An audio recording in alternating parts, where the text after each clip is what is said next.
Hoy vamos a entrar en otra parte de este capítulo 6, donde nos va a hablar acerca de el cuidado que debemos tener acerca de la inmoralidad sexual. Y quiero que estemos atentos a esto. Así que vamos a leer 6:12 al 20. ¿Lo tienen, hermanos? Listo. Dice la palabra: todas las cosas me son lícitas, mas no todas me convienen. Todas las cosas me son lícitas, mas yo no me dejaré dominar de ninguna. Las viandas para el vientre y el vientre para las viandas, pero tanto al uno como a los otros destruirá Dios. Pero el cuerpo no es para la fornicación, sino para el Señor, y el Señor para el cuerpo. Dios, que levantó al Señor, también a nosotros nos levantará con su poder. ¿No sabéis que vuestros cuerpos son miembros de Cristo? ¿Quitaré pues los miembros de Cristo y los haré miembros de una ramera? De ningún modo. ¿O no sabéis que el que se une con una ramera es un cuerpo con ella? Porque dice, los dos serán una sola carne. Pero el que se une al Señor, un espíritu es con él. Huid de la fornicación. Cualquier otro pecado que el hombre cometa está fuera del cuerpo, mas el que fornica contra su propio cuerpo peca. ¿O ignoráis que vuestro cuerpo es templo del Espíritu Santo, el cual está en vosotros, el cual tenéis de Dios, y que no sois vuestros? Porque habéis sido comprados por precio. Glorificad pues a Dios en vuestro cuerpo y en vuestro espíritu, los cuales son de Dios. Por favor, leamos en voz alta el versículo 12, hermanos, háganlo ahora.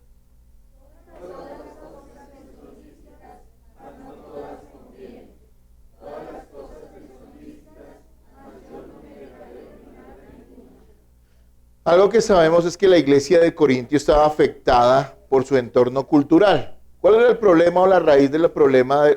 La raíz del problema de los corintios era que ellos aún no habían sacado la manera de pensar del mundo de su propia mente, ¿sí?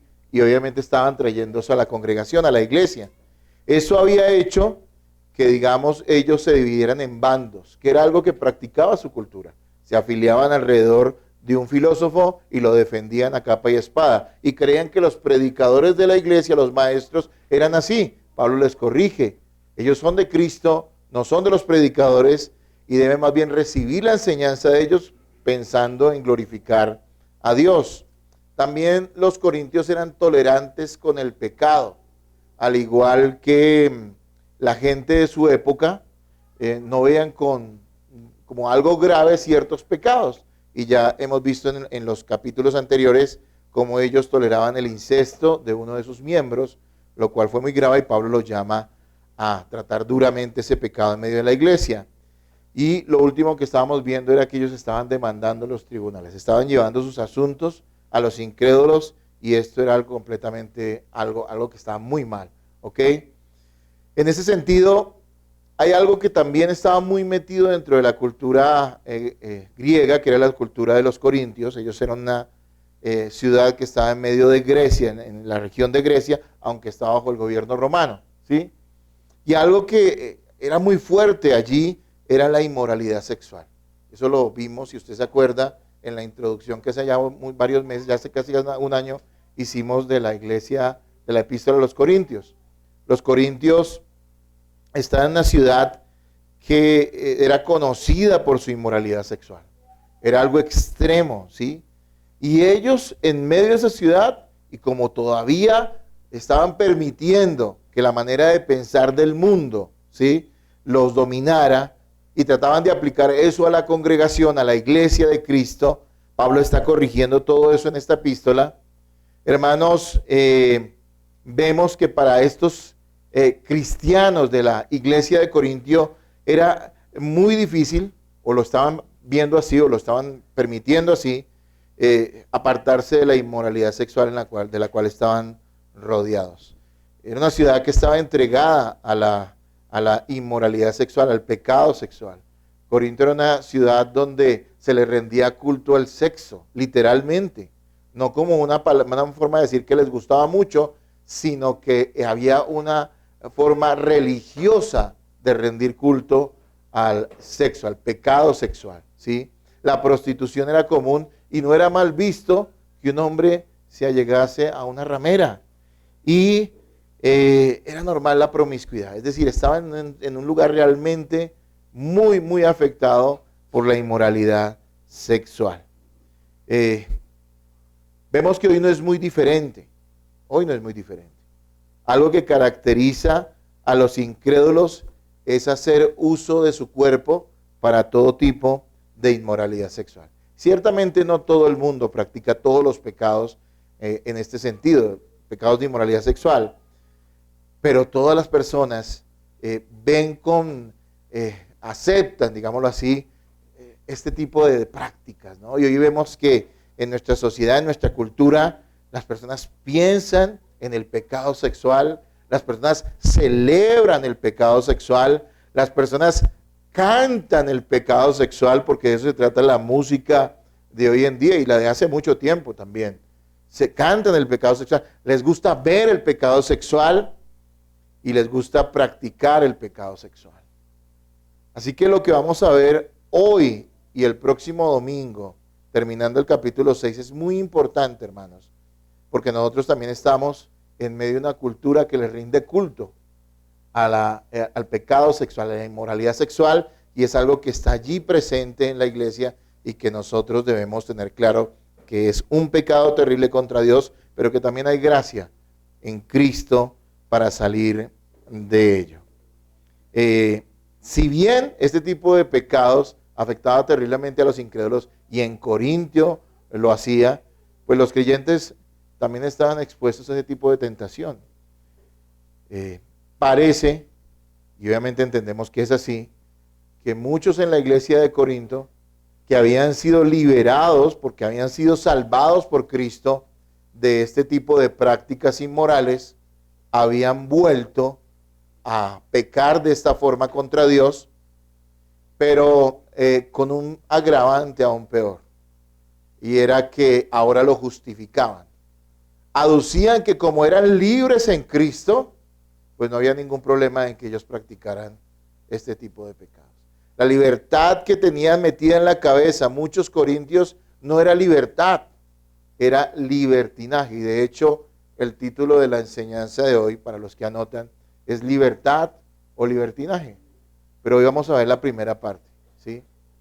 Porque es un tema bastante extenso y quiero tomarme dos enseñanzas, dos predicaciones para hablar de esta última parte del capítulo 6, hermano. Libertad o libertinaje. ¿Somos libres los cristianos? Es la pregunta. ¿Somos libres? ¿Podemos hacer lo que queramos? Pues la respuesta bíblica es que sí. Pero ¿para qué somos libres? Es la pregunta, ¿no es cierto? Que debemos tener clara la respuesta en nuestra cabeza. Hemos sido libres de llevar la carga de buscar nuestra salvación, de agradar a Dios por nuestros esfuerzos y por nuestras obras. Es algo que ha atormentado a las personas a lo largo de la historia y a lo largo de la humanidad, de todo lo que conocemos o lo que hemos visto en la humanidad en el pasado y hoy también en el presente y lo será así en el futuro. Aquellos que no conocen a Cristo están buscando su propia redención a través de esfuerzos religiosos, morales o a través de esfuerzos filosóficos. La gente hace cosas para sentirse mejor en su conciencia y para supuestamente agradar a Dios. Cuando un cristiano entiende que es solamente por la gracia de Jesucristo y por la fe en Él, que Él ha sido perdonado y que va al cielo por esa gracia, es libre para vivir sin la presión de tener que estar buscando agradar a Dios y ganarse el cielo, digámoslo así, en palabras sencillas, por medio de lo que haga. O sea, es libre un cristiano. Sin embargo, esta libertad, esta enseñanza de la libertad, que es tan clara en las Escrituras a lo largo de toda la historia de la iglesia, también ha sido mal interpretada. Y personas dentro de las congregaciones y de la iglesia en todo el mundo, a lo largo de la historia, vuelvo y lo repito, han tratado de abusar de esta libertad, malinterpretándola. No como una libertad para buscar ahora sí, cosa que no podíamos hacer antes de que fuéramos salvados, agradar a Dios, viviendo conforme a su palabra y en la fe de Jesucristo, sino creen, como le estaba pasando a los corintios, que esa libertad significaba que como ya no hay condenación para nosotros, pues podemos hacer lo que queramos, ¿sí? Ya el pecado es cuestión del pasado, pensaban ellos. Ya ha sido perdonado. ha sido llevado en la cruz. Y es cierto que todos nuestros pecados han sido llevados en la cruz.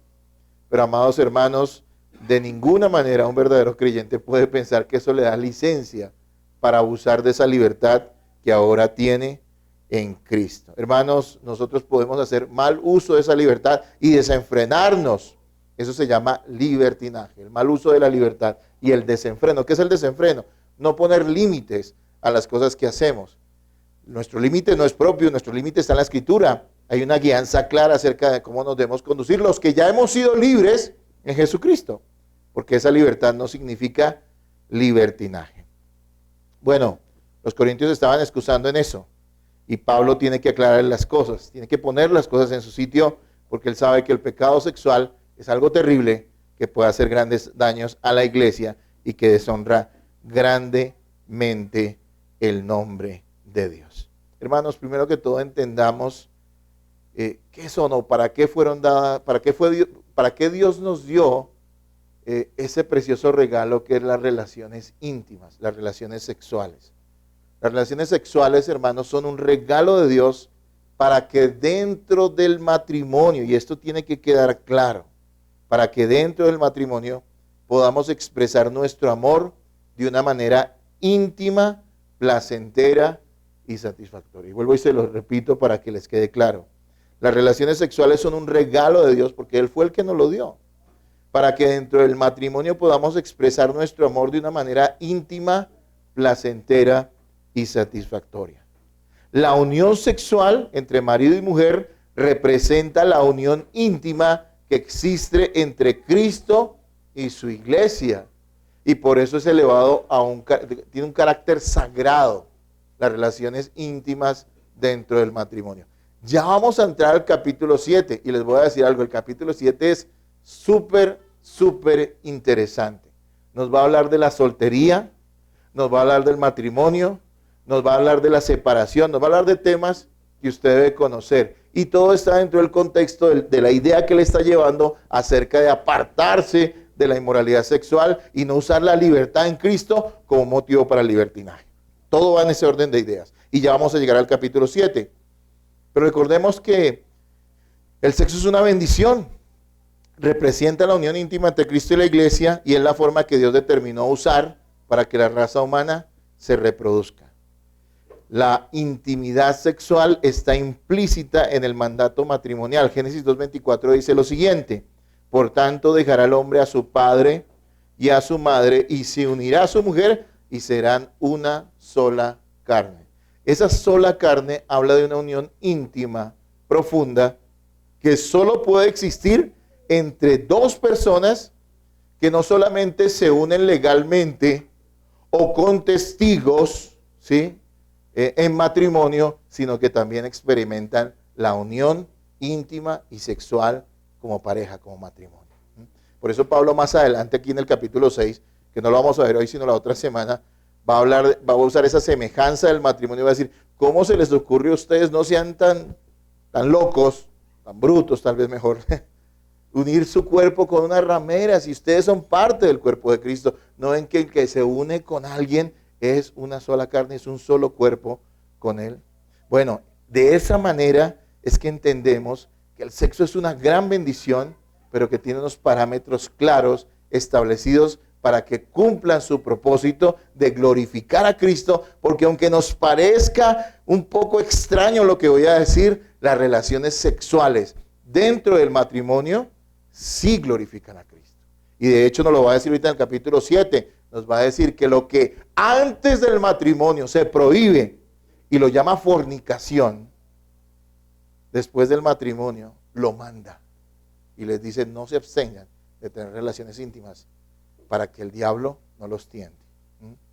Eso lo vamos a ver más adelante. Así que dejemos claro que la unión sexual, que las relaciones sexuales son una bendición y son un regalo de Dios para nosotros, que tienen un propósito no solamente en cuanto al placer, en cuanto a la unión entre marido y mujer, sino también en reflejar esa unión perfecta que hay entre Cristo y la iglesia. Y es que si usted se va a dar cuenta, no existe unión más cercana, más íntima. No hay cosa que compenetre más dos personas que este tipo de relación, la relación íntima. Y por eso es la que grafica de mejor manera la unión íntima que hay entre Cristo y su preciosa iglesia, todos los que Él ha salvado. Vamos a ver entonces en este pasaje bíblico 3 males que trae el pecado sexual. Eso es lo que nos está diciendo. ¿Cuáles son esos 3 males que trae el pecado sexual? Primero que todo, el pecado sexual daña a las personas. Segundo, el pecado sexual esclaviza a las personas. Y tercero, el pecado sexual pervierte el propósito de Dios para nuestro cuerpo. Porque les tengo noticias, hermano. Dios no solamente tiene un propósito y un plan con nuestro espíritu, sino también con nuestro cuerpo. Porque el ser humano es integral y la salvación es completa. Hoy solamente vamos a estar en el versículo 12. Ahí vamos a traer nuestros primeros 2 puntos del versículo 12. Y la próxima semana veremos el tercer punto en todo el resto del pasaje. ¿Ok, hermanos? Si anotan, pongan atención, estemos atentos y que esto le quede claro en su cabecita y en su corazón. Primero que todo, versículo 12, primera parte, dice lo siguiente: todas las cosas me son lícitas, mas no todas convienen.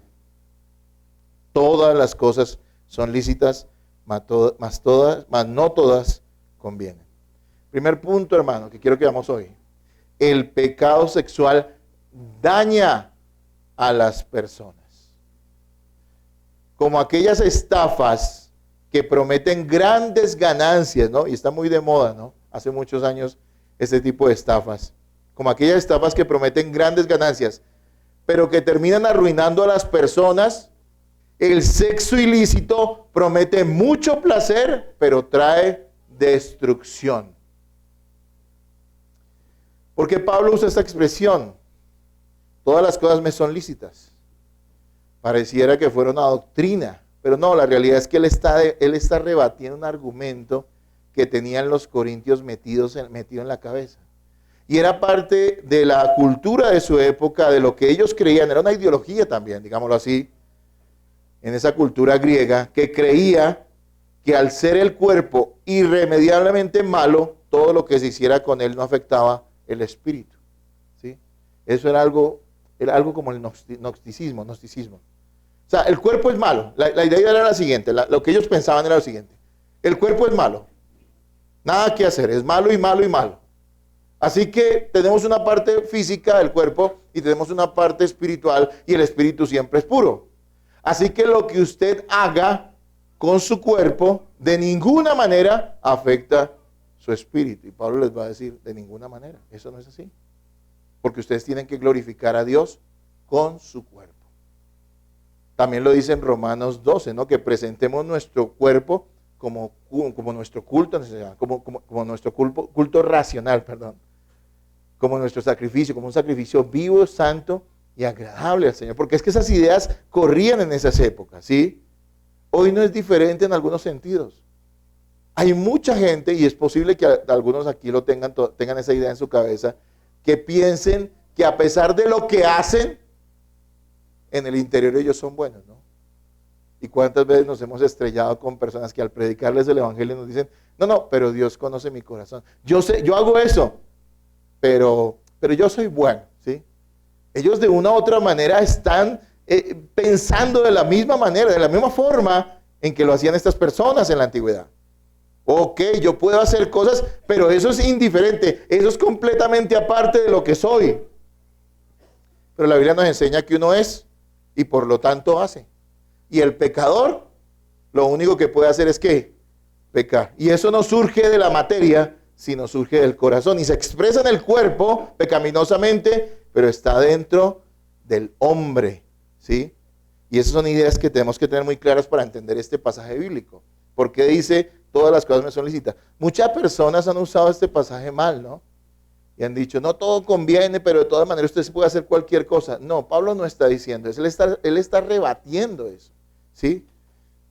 En otras palabras, lo que le hace el rebatir es decirles que aunque nada nos impide o nada les impide hacer ciertas cosas que quieren hacer o que queremos hacer, debemos valorar esas cosas correctamente.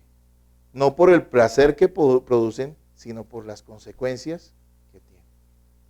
Hermanos, ciertamente hay muchas cosas que podemos hacer en Cristo sin necesidad de que sean pecaminosas. Tenemos la libertad para hacerlas. Pero amados hermanos, muchas de las cosas que nosotros podríamos hacer en nuestra vida cristiana o en nuestra vida como personas, como seres humanos, tienen graves consecuencias.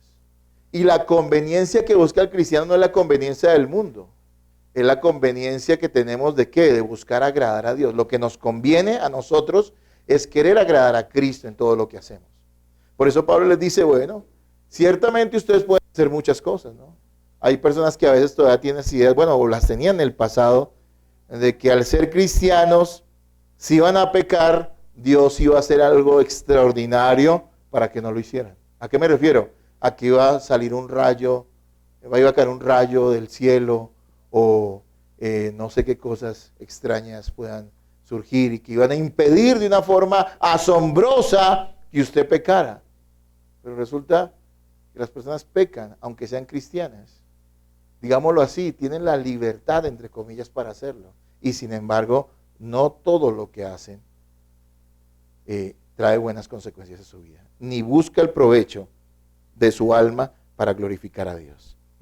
Aunque nada nos impide hacer ciertas cosas que queremos hacer, debemos valorar, evaluar esas cosas correctamente. No por el placer que nos producen, sino por las consecuencias que nos traen. ¿Y cuáles son las consecuencias que trae el pecado sexual? Les quiero decir algo, son de las peores. Miren, hay que entender algo. Todo lo que viole la ley de Dios, todo lo que vaya en contra del carácter santo de Dios es pecado. Por supuesto que si usted se roba un lápiz es un ladrón. Eso es robar. Pero que hay que entender algo. Hay cosas que traen consecuencias peores.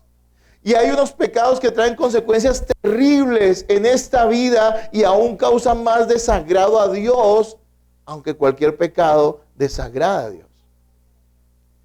Y uno de esos pecados, o los pecados de tipo sexual, traen mucho más consecuencias y consecuencias peores para aquellos que lo practican.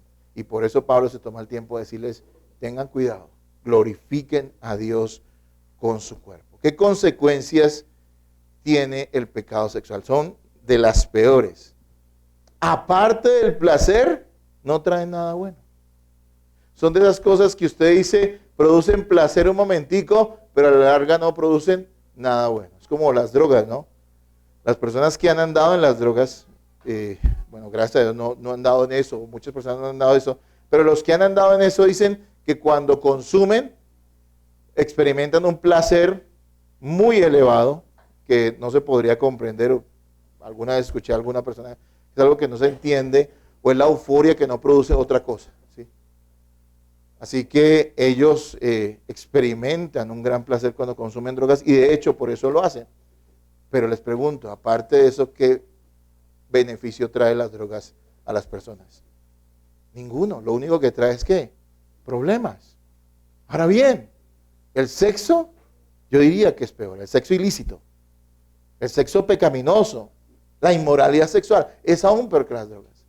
Lo único que la gente está buscando es gratificarse un momento placenteramente, pero a la larga eso no le está produciendo absolutamente nada bueno. Y esto de abrir nuestros ojos, hermanos, para que tengamos cuidado con este tipo de pecados. El pecado sexual trae consecuencias personales. Quienes participan de este pecado sexual quedan expuestos a muchas maldades. El pecado sexual ha destruido más vidas que el alcohol y las drogas. Y eso es absolutamente cierto, ¿sí? Vacíos emocionales, enfermedades, destrucción de hogares y el poder que tiene para arrastrar a quienes practican esta inmoralidad sexual a cometer otros pecados, como el engaño, la mentira, el asesinato, el odio. Todo esto está ligado a este tipo de pecados sexuales, de ese sexo ilícito. Decía un comentarista, y me parece muy acertado, las relaciones sexuales fuera del matrimonio son inestables. Nada une a los involucrados excepto la gratificación momentánea de los impulsos físicos. Si hay una relación pobre, miserable, es la relación que hay entre dos personas que para lo único que se han unido o se unirán es para tener relaciones sexuales, sin un compromiso, sin un pacto matrimonial. ¿Por qué? Porque realmente lo único que los une es la gratificación de su cuerpo sexual. Y es la relación más pobre que pueda existir. Proverbios 5, 3 al 5 dice lo siguiente: porque los labios de la mujer extraña destilan miel y su paladar es más blando que el aceite, mas su fin es amargo como el ajenjo, agudo como espada de dos filos. Sus pies descienden a la muerte, sus pasos conducen al Seol. Este pasaje es un padre hablándole a su hijo y diciéndole que tenga cuidado con la mujer extraña. ¿Cuál es la mujer extraña? La mujer seductora, digámoslo así. La que quiere seducir, la que quiere corromper. Pero no vamos a decir que solamente se puede aplicar a las mujeres, sino también a los hombres, y mucho a los hombres. Estas personas que son seductoras, que tratan de allegarse a otros para seducirlos, que no tienen cuidado con su vida y que se permiten tener intimidad con personas con las cuales no están en matrimonio, son personas que, aunque en el momento, y aquí lo describe de esa manera, su paladar es más blando que el aceite, ¿sí? Es agradable, su fin es amargo como el ajenjo y es agudo como espada de dos filos, y al final habla del Seol, o sea que lo va a conducir ¿qué? A la muerte. Hermanos, estas son advertencias muy fuertes de la palabra de Dios que nosotros no debemos desconocer. Miren, a lo largo de tantos años de caminar en el Evangelio, el pecado sexual, tengo que decir que ha estado muy presente en las iglesias o en los lugares donde yo he estado. Bueno, tengo que decir que en nuestra congregación no hemos tenido ese problema aún, digamos, de algo que se conozca de esa forma, que sea conocido, que ha sido escandaloso en eso, pero la realidad es que es algo que está presente en las iglesias. Y nosotros tenemos que advertir, y por eso Pablo lo hace con los corintios, que este pecado entra suave, pero su final es amargo, es doloroso, es triste, trae unas consecuencias terribles. Por eso Pablo dice, todo me es lícito, pero no todo me conviene. Y si algo no conviene al cristiano, es vivir en inmoralidad sexual. Hermanos, las consecuencias son personales y las acabo de describir, pero las consecuencias también son espirituales. Y es que el juicio de Dios viene, por favor apaguemos eso. El juicio de Dios viene sobre quienes practican la inmoralidad sexual. Este es un pecado que particularmente desagrada a Dios. Entregarse a este tipo de pecados es muestra de decadencia. Miren, hermanos, es cierto, vuelvo y repito esto, quiero dejarlo claro. ¿Y por qué lo digo? Bueno, hablo como pastor. Entiéndame que como pastor quiero a veces abrir sus ojos. Hermanos, muchas personas usan ese argumento teológico, que ya lo acabo de decir al principio, de que pues al fin y al cabo pecado es pecado y pues todo es igual. Y es cierto, vuelvo y se lo repito, todo pecado lleva a las personas al infierno. Pero hermanos, hay pecados aún más reprochables, mucho más desagradables y mucho más deshonrosos para el nombre del Señor. Y este tipo de pecados han recibido un juicio mayor a lo largo de toda la historia, de la historia bíblica y de la historia de la humanidad de parte del Señor. Sodoma pereció por causa de su inmoralidad sexual. La Biblia dice que Dios mató a 23,000 israelitas, 23,000 israelitas que se entregaron a la fornicación idolátrica. Eso es en Éxodo 32.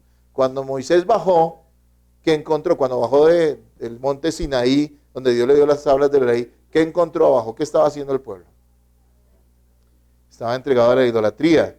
Pero note algo que nos sugiere más adelante Corintios, porque también va a citar este pasaje. Esos actos idolátricos estaban mezclados ¿con qué? Con desenfreno sexual. Y por eso Dios se desagradó. Y dice que primero que todo le dijo a los levitas, pasen la espada, y pasaron la espada a 3,000 personas. ¿Qué es pasar la espada? Que los acuchillaran a 3,000. Y después manda una plaga que se llevó a 20,000. ¿Por qué? Porque es un pecado que desagrada grandemente a Dios.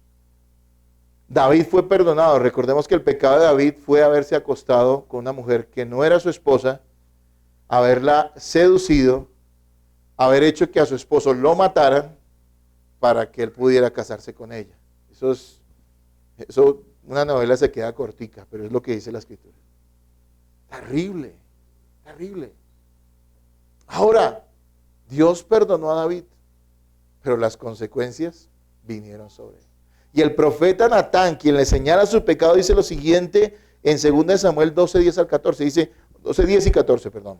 Por lo cual ahora no se apartará jamás de tu casa la espada, por cuanto me menospreciaste, está diciendo el Señor.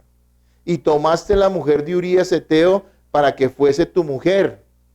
También Jehová ha remitido tu pecado, no morirás. Mas por cuanto con este asunto hiciste blasfemar a los enemigos de Jehová, el hijo que te ha nacido ciertamente morirá. Y vemos que uno de los hijos de David tuvo que morir, pero eso trajo también muchas desgracias a su casa como consecuencia del pecado sexual. Entonces, hermanos, ¿por qué no nos conviene el practicar, el vivir o el caer en inmoralidad, en pecados sexuales? Primero que todo, porque trae unas consecuencias personales terribles. Y segundo, porque trae el juicio de Dios sobre nuestras vidas. Recordemos que David era un hijo de Dios. David no era un incrédulo. David era un hijo de Dios. Y a pesar de que recibió el perdón de Dios, las consecuencias cayeron sobre su vida. Así que tengamos temor de esto. Sin embargo, el pasaje no termina allí. Y ahí quiero que entremos a nuestro segundo punto en el día de hoy, hermanos. Dice la segunda parte del versículo 12, todas las cosas me son lícitas, mas yo no me dejaré dominar por ninguna. El primer mal que trae el pecado sexual es que daña a las personas. Y el segundo mal que trae el pecado sexual, que podemos ver en este pasaje, es que esclaviza a las personas. Las daña, trae muchos males a su vida y desgracias, y trae el juicio de Dios sobre esas vidas.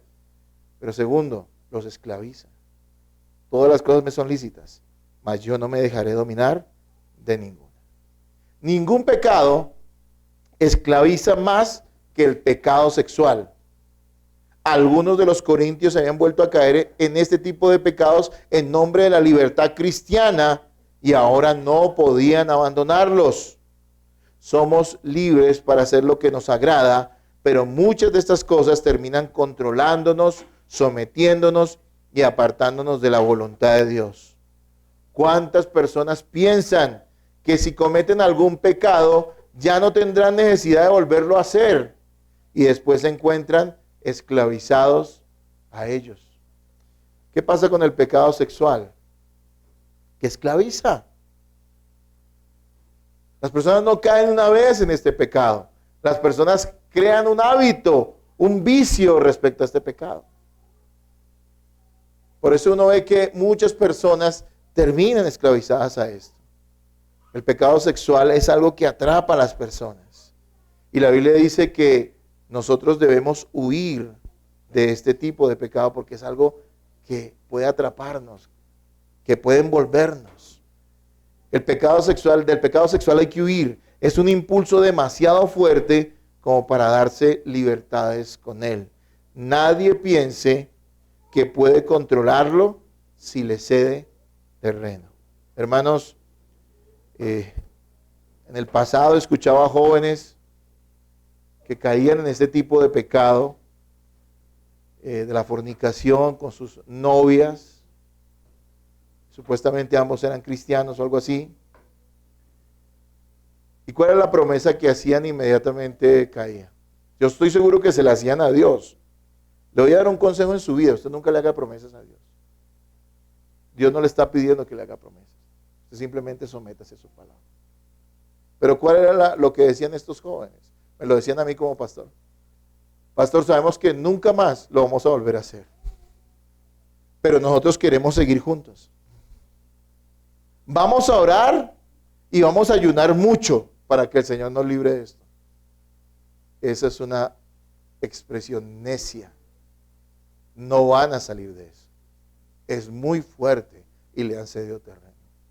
Si realmente repudias ese pecado y amas a Cristo, tendrías que hacer lo que la palabra dice, y lo dice respecto, incluso lo menciona en alguna parte respecto al pecado sexual. Hay que cortar el brazo, hay que sacar el ojo. Es mejor entrar al cielo faltando una de estas partes que ir al infierno completo. Hay que huir del pecado.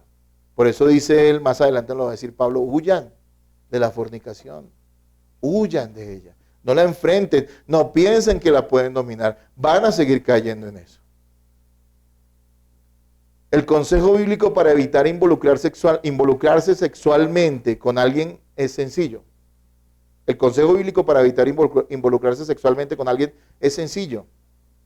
Aléjese todo lo que pueda de personas y lugares que lo puedan inducir al pecado, ¿sí?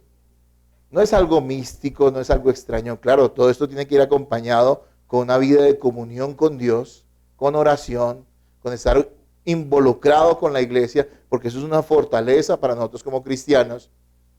Pero el misterio, allí no hay misterio. Lo que usted tiene que hacer, y eso nos enseña la Escritura, es huir, es alejarse todo lo que pueda de personas y lugares que lo puedan inducir al pecado. Proverbios 5:8 dice, hablando de la mujer extraña, que ya lo habíamos leído, aleja de ella tu camino y no te acerques a la puerta de su casa. ¿Qué hizo José cuando la mujer de Potifar lo trató de seducir? ¿Qué hizo él? Hermano, no se puso a reprenderla, ¿no? Ni se puso a razonar con ella. ¿Qué hizo él? Dice que huyó y que incluso ella quedó con la ropa de él en sus manos. Dice Génesis 39:12, y ella lo asió por su ropa diciendo, duerme conmigo. Entonces él dejó su ropa en las manos de ella y huyó y salió. Salió desnudo. Pero prefirió eso a deshonrar a Dios y a caer en ese pecado. Por eso que nosotros animamos a los solteros a tener cortejos con acompañamiento y a establecer compromisos matrimoniales serios y no a tener noviazgos recreativos. Es algo que le hemos insistido a no solamente a los jóvenes, sino a todas las personas que son solteras, que dentro del cristianismo nosotros debemos buscar la compañía, y compañías que nos nutran espiritualmente, que nos ayuden a edificar. Así que los jóvenes, si no quieren caer en este tipo de pecado, no busque tener noviazgos recreativos. El noviazgo recreativo es ese tipo de relación que no va para ningún lugar.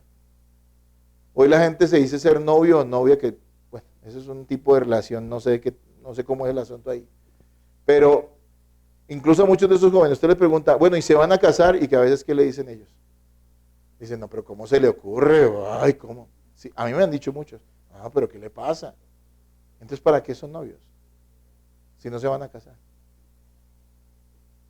Si a usted le aterra lo que estoy diciendo es porque usted tiene metido en su cabeza el mundo y no la palabra. Usted encuentra en la Escritura que hay noviazgos. Hay gente que se comprometía en matrimonio. Y eso es lo que usted debe también aconsejar a sus hijos.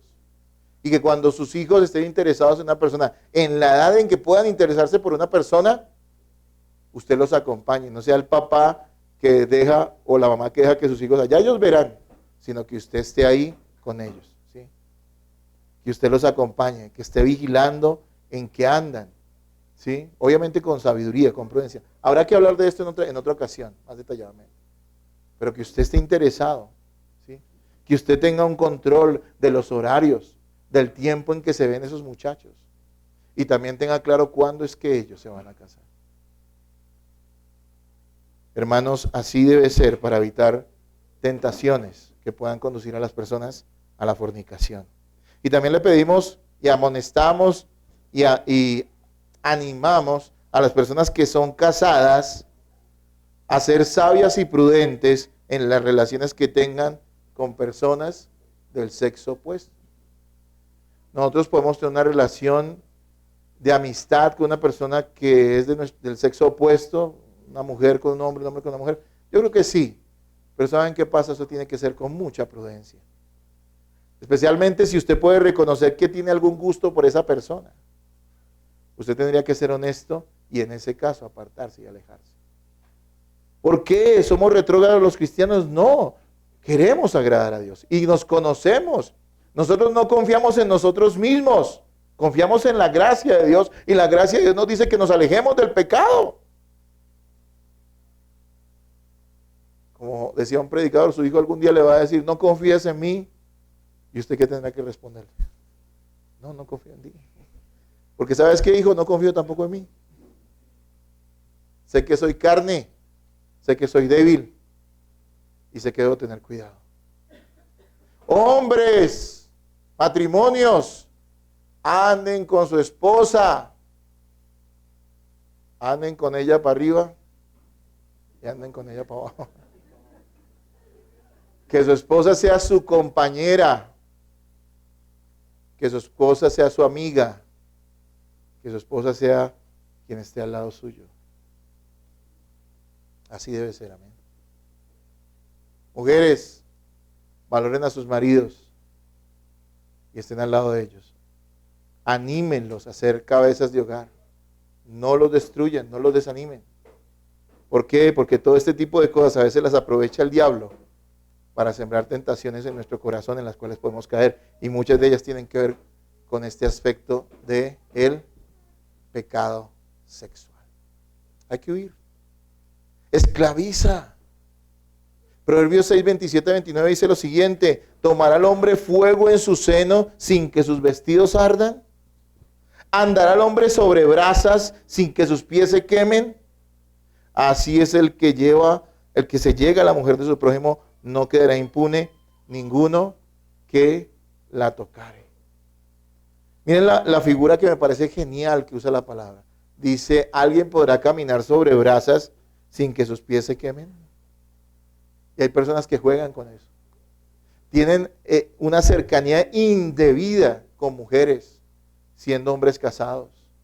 Tienen una cercanía indebida con hombres, siendo mujeres casadas. Y yo no estoy diciendo que usted no pueda saludar o que no pueda tener algún tipo de relación con una persona que no es su esposo. No estoy diciendo eso, pero tienen que ser muy sabios en eso. Y hay puntos, hay límites que hay que marcar, a donde uno no puede, cosas que uno no puede traspasar, conversaciones que uno no debe tener con una persona que no es su esposo o no es su esposa. Hermanos, me estoy animando a que algún día hagamos un taller de esto. Hay que hacerlo, pero ¿saben una cosa? Hoy les dejo esta inquietud, basado en lo que nos está diciendo aquí este texto bíblico. Huyan. No se dejen dominar. Sí es lícito, es decir, lo pueden hacer. No va a bajar un ángel del cielo a amarrarlos. Mas no deben dejarse dominar por ninguna cosa. Y ese es el peligro, que nuestra naturaleza pecaminosa y ese remanente de pecado que todavía está en nosotros tiende a adquirir malos hábitos. Y el pecado sexual es algo muy fuerte en nuestras vidas. O sea, el impulso sexual, perdón, es muy fuerte. Así que si usted le cede terreno, no va a librarse de él. Miren, y quiero decirles algo, miren, aplicable, por favor. Hermanos, cada quien debe evaluar esa conciencia, qué es lo que ve y qué es lo que escucha.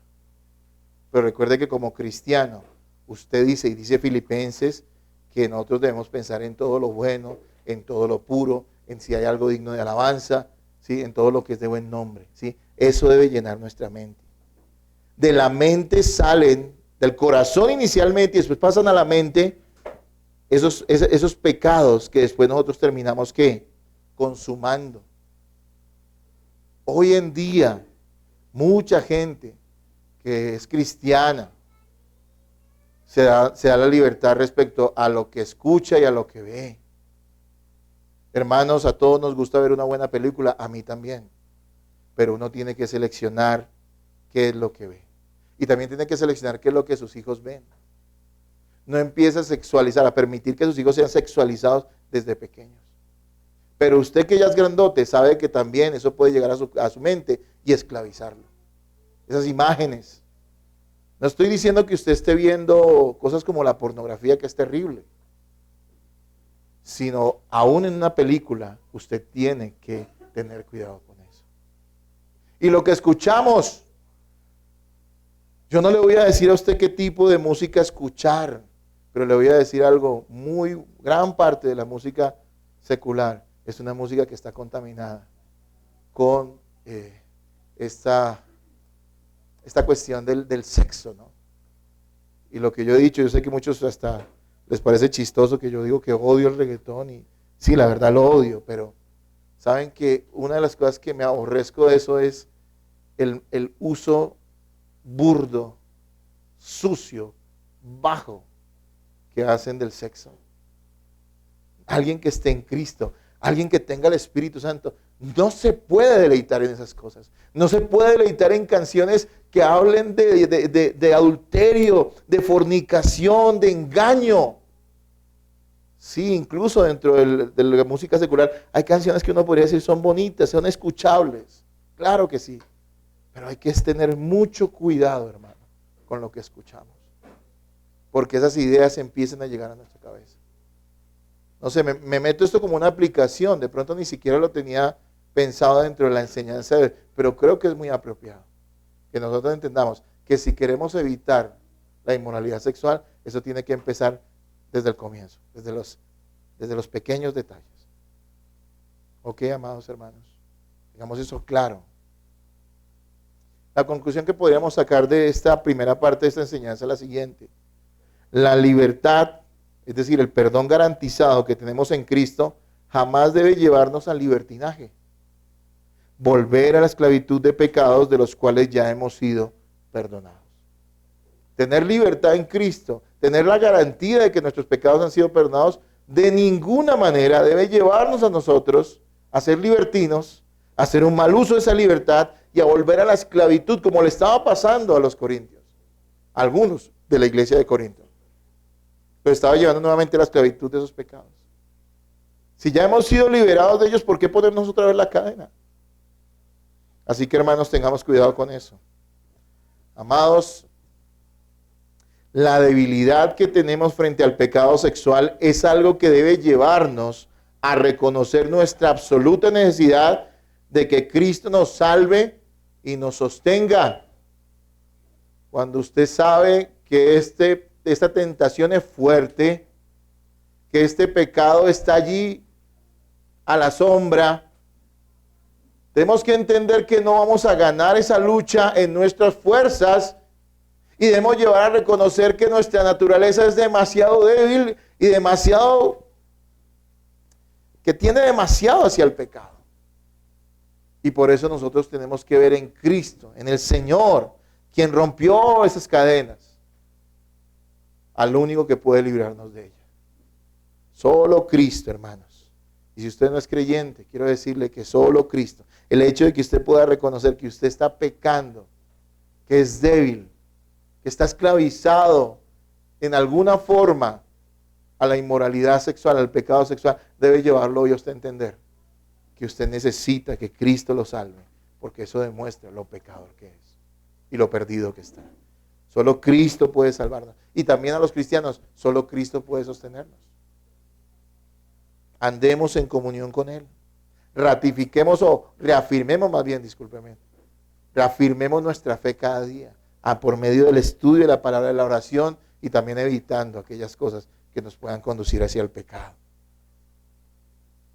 Jesús dijo lo siguiente, Lucas 4:18, el Espíritu del Señor está sobre mí, por cuanto me ha ungido para dar las buenas nuevas a los pobres, me ha enviado a sanar a los quebrantados de corazón, a pregonar libertad a los cautivos y vista a los ciegos, a poner en libertad a los oprimidos. Y este texto dice, ya está hablando de Jesús, de Cristo. Él vino a dar libertad a los cautivos. Y el pecado sexual esclaviza. Hermano, Cristo es nuestra liberación. Es real. sé que habrá esa tentación, sé que esa lucha estará allí, pero tu única respuesta es el Señor Jesucristo. Para todos los hermanos, les digo, no juguemos con fuego. Si usted sabe que se ha dado libertades en ese sentido, o ha cedido en alguna proporción a este pecado, clame a Cristo. Y también le digo, busque el apoyo y el acompañamiento de otros hermanos. Busque consejo bíblico. Busque personas que lo puedan acompañar para ayudarlo a librarse de esta tentación y de este pecado. Es en la iglesia donde debemos encontrar ese apoyo. No lo vamos a encontrar en el mundo. Hermanos, libertad no es libertinaje. La libertad en Cristo nos debe llevar a admirar su grandeza, a glorificarlo a Él y nunca al desenfreno, ni hacer lo que nos parece pecaminosamente hablando. Hermanos, oremos al Señor.